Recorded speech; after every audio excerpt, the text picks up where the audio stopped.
Hello everybody, welcome back to a brand new video, and in today's one we're going to be talking about CFD versus Invest. Now, Trading 212 is an example of this, but there are many platforms for this.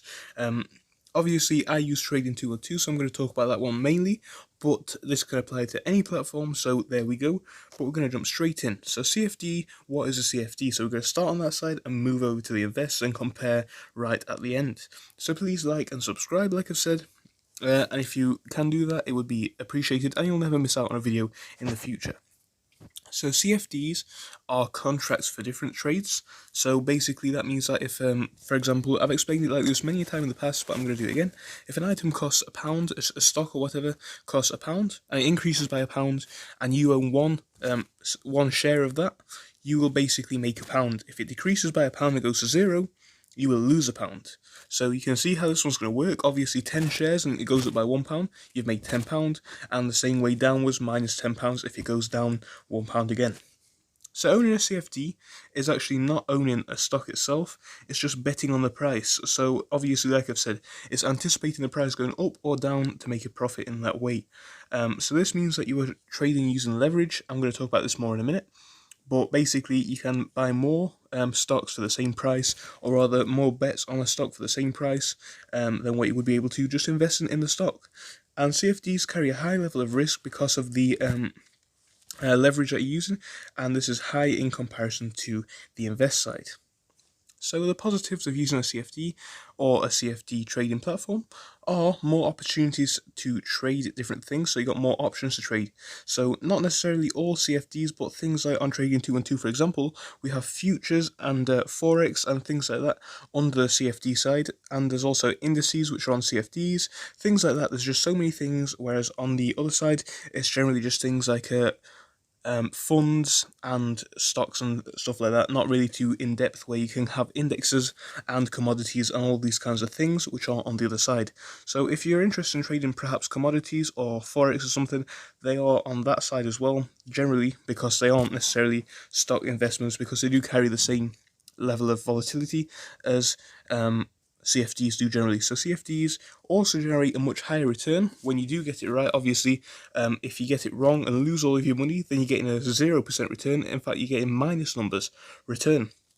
So obviously, if you know what you're doing and you can do it right, you can get a massive return on a CFD, but obviously you're getting no return if you go and end up losing it all. And that is why it's important to note that you can actually lose more money than you can gain on a CFD if you don't know what you're doing. So returns, which can be losses or gains, are generated a lot more quickly. So obviously prices, marginal small price moves can affect your value of your shares a lot more. So basically, you can make a large profit in a day. That's why people generally tend to day trade CFDs instead of just actual stocks, because you need to use such a large magnitude of stocks. If you're actually buying them, it would cost hundreds of thousands. So CFDs allow us to use leverage and basically make more money. So obviously this can be good or bad, because it means that we can lose a lot in a day and get stopped out and lose all of our money, or of course we could make something in a day if we know what we're doing and we're monitoring it, and then we can make some money, and that would be better. So trading a CFD, it uses leverage, like I've said. So for example, it's sort of borrowing money that you don't necessarily have because you're betting on the price. So for example, if it does go up, you will make that large amount because it's just a bet. You don't actually have to own the stock. But if it goes down, you will have to pay your brokerage a lot more. So that's something to bear in mind. Negatives of CFDs are, like I've said, they carry much higher risk, and that's something very important because you can easily lose. That ties in with the second point. It's very easy to lose capital on a CFD if you do not know what you're doing. So it's important to know where you're going with a CFD, or else you can easily lose all of your money, and then it will be pointless, basically. So they're a lot less stable, as price fluctuations can lead to you being stopped out. I put that in inverted commas because if you don't know what that is, it means when the amount of money in your account is so low it can't actually fund the CFD investment anymore, and then your trade will be cancelled to avoid you going into debt. So that's what that one is. Anyway, and the last one is CFDs can result in a high level of stress if they are not managed correctly and you don't know what you're doing. Now that seems like a basic, an obvious one, but here's something to bear in mind. You can get a lot of stress from trading a CFD, and you can get put off actually trading the stock. So that's something that's happened to me. I'm sure it's something that may happen to you if you don't know what you're doing, or even if you do know what you're doing with the CFD, because it just carries a lot more risk and a lot more volatility than the actual stock. So that's important to note as well. So moving on now, we have the invest side. So what is a investment, if you will? It's an opportunity to actually purchase, as opposed to say purchase right there, actually purchase a stock in a company that you would wish to invest in, rather than just betting on the price. This means that you don't have the stress of a CFD, as it is a lot harder to get priced out. Obviously priced out if you're trading on the invest side. The only way that you can lose all your money generally is if a company goes bankrupt or bust or something. So generally considered more safe and less easy to lose on, but obviously you can still make massive losses on this as well, so don't be fooled into thinking that you can't. So you're actually owning something in the company, that's a benefit. Obviously owning something means that you own the stock no matter if it costs 100, no matter if it costs 1,000, or no matter if it goes down by 1,000.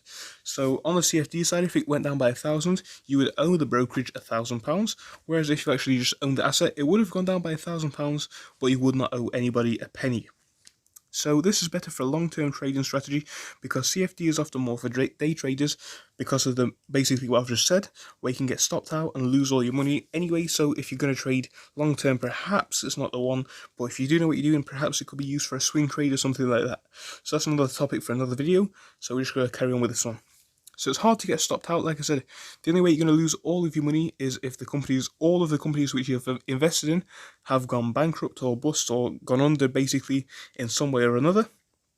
And this means that it's an overall more stable investment, because you're less likely to lose all of your capital at one time. So there are actually some drawbacks to the invest side. Despite it being safer, there is no leverage, which is also a good thing because it means that you lose less, but it's a bad thing because it means that you win less as well. So obviously this means that shares are more expensive, so you can't basically purchase as many as you would be able to on the CFD side, and therefore returns may be lower on this side. So like I said, returns are lower, but also it's a lot safer, because if we're going to say returns are lower, if you lose £100, or rather, okay, if you start with £100 and lose £100 on the CFD, you've lost all of your money, so there is a minus 100% return. Whereas if you only make it 10% a year on the invest side, at least you've got a plus 10% return. So that's important to note. You're unable to take the desired position of a stock due to a extortionate price sometimes. So that means that if the price is too high, perhaps you can't afford to buy that stock, and that is something that you may be able to do with a CFD. So that's something to consider as well. Consider that one when you are investing. So overall, things to consider about both of these things. CFDs are quite high risk for high rewards. That's the way I would put it. Invest side is more stable and more stable returns. CFD side uses leverage, which can be good if you're winning, can be bad if you're losing. And the invest side is actually just owning the stock rather than using leverage. The CFD side is also a higher variety of picks, so you can use all different kinds of index and funds and stuff like that. So it's very, very cool with that one. And the invest side is kind of a higher certainty of a high return, or at least some return. So there we go. That's just my quick evaluation of all of these. If you like, please leave a like and subscribe. And there's many videos in a playlist for you to watch. And I will see you in the next one. So ultimately it is for you to make your own mind up, but I hope that you enjoyed, and I hope that you can do some research on this if you are interested. I'll see you in the next video. Goodbye.